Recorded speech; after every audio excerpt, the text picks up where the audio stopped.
Hey everyone, I'm Greg Jones for Engine Builder. We are at Sick Week, day 2 in Orlando, Florida. Unfortunately, the weather has kept us off the track, but we still got the competitors here. And Jason Schaefer over here has been kind enough to give us some of his time this morning.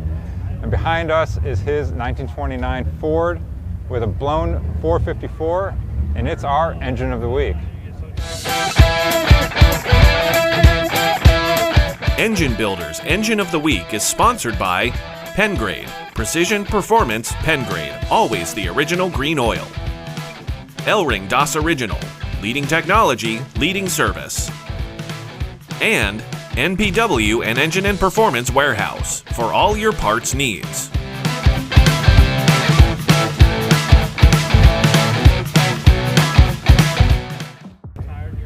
Awesome. Jason, yeah, thanks for being here this morning. Thank you, giving man. us some of your time, and we'd love to hear more about the car and the engine setup that you got here. Well, if I act silly, it's because this is my first real interview. I'm like giddy here.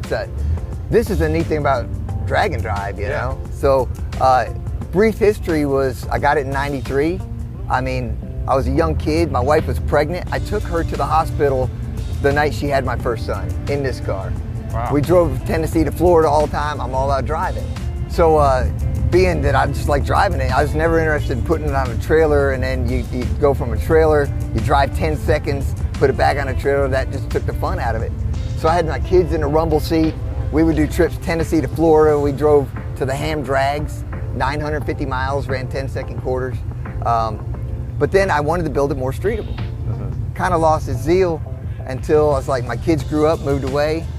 I got my best friend Angel, the dog, in the passenger seat, and she rides with me in my, my truck when I'm moving cars around. So she's got about 350,000 miles on her. Oh wow! And I was like, "You want to go?" And she's just going crazy. I said, "All right." So we suited up, and this is our first drag and drive event. And there you are. Yeah, it's killer. So Jason, tell us a little bit about the 454 you got in here. You mentioned that it's it's not extravagant. Oh no, compared to what some of these guys might be having. But walk us through what you got inside it. And yeah, I just want to inspire the people that don't have the money to do what everybody else is doing, because you don't have to spend the money. It's about being the right mechanic, not about having the right billfold. That was a marine block that was so full of rust, and I was kind of married to it because I got it used. The guys stole the whole motor. The Chinese heads, once I spent too much on getting new valves in it, I was like, it's Gen 6, $2,000 to replace the block. I just used JB weld on the water jackets, Then I found out my head bolts only had like 3 threads. So a couple helicoils, and I'm gonna make it work. And I've gotten probably 2,000 miles on it already, hitting 8 pounds of boost. First time down the track was yesterday, really soft, low timing, very rich, kind of a show car tune, and it went 1080. Yeah. So, and that's with the overdrive, but it's never been more streetable than with this combination. Yeah, very good. Yeah. Now, any other components inside that you want to shout out in terms of some of the brands that? Oh, well, I would say, honestly, in today's day and age, you know what I mean? Buy American, I want to say that. I've had more bad luck with, the imported stuff. So I don't have a particular shop that I want to shout out to, besides Foy Gilmore, who's been doing this since the 60s. He's helped me out learning blower tolerances.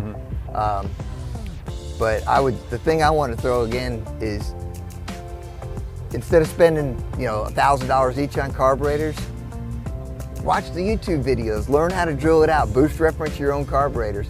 That's the part that inspires me about hot rodding, is it used to be about taking junkyard parts, putting them on a car, and now seems like today everybody thinks you have to buy the parts. So big engine, small car, and JB weld. Out there having fun. Yeah, man. Yeah. So Jason, how much horsepower would you say this thing's putting out? I'm gonna say I'm babying it between 600 and 700 horsepower. I could turn it up, but I don't think the head bolts would stay intact. You know what I mean? And I knew what I would do, so I did not bring my small pulley. So I said, if I bring the small pulley, then I'll use it. Yeah. So I just left it at home. So it could go 7 to 8 if I turned it up a little bit. Yeah, very good.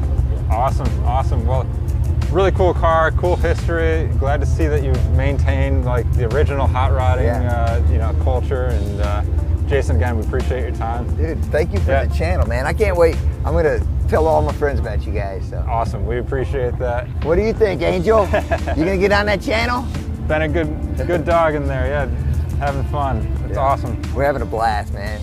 Well, guys, thanks for checking this out. Make sure you guys check out Engine Builder for more engine content, more Sick Week content, and we appreciate you guys watching. We'll see you next time. Cool, thank you again. Absolutely, yeah.